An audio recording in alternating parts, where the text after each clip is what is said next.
Charchab ketdim, ozginacha dam olib. Ikkinchi xonaga ham ikkita shashlik berib yuboringlar, bolalar.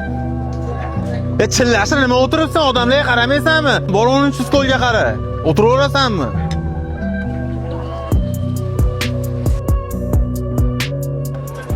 Assalomu alaykum akalar, yaxshimisizlar? Nima zakaz qilamiz aka? Hozir aytib yuboramiz uka, ishingni qilib turib.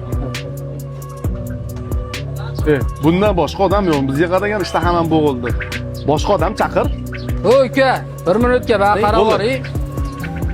Uka, biz oldimizga kimni jo'natdingiz?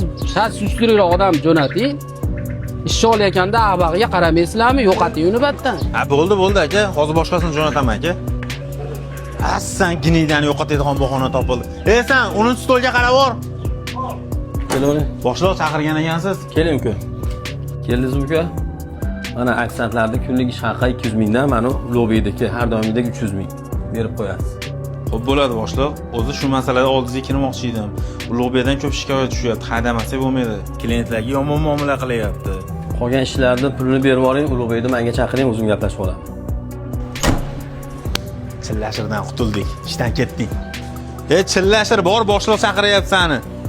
Qutuldim sendan. Bergan pulim ozlik qilyaptimi? Hammaga 200 mingdan, sizga 300 mingdan beryapman. Nimaga kelgan mehmonlar xafa qilyapsiz? Qo'pol muomala qilib. Boshliq sizga noto'g'ri ma'lumot yetkazishibdi. Olasiz kameralarga qarab oling. Oylikka keladigan bo'lsa, lekin ishga kirganimdan beri 150 mingdan oshib qilganim yo'q. Shunaqamidi? Dilshod tezda xonamga kir. O boshliq,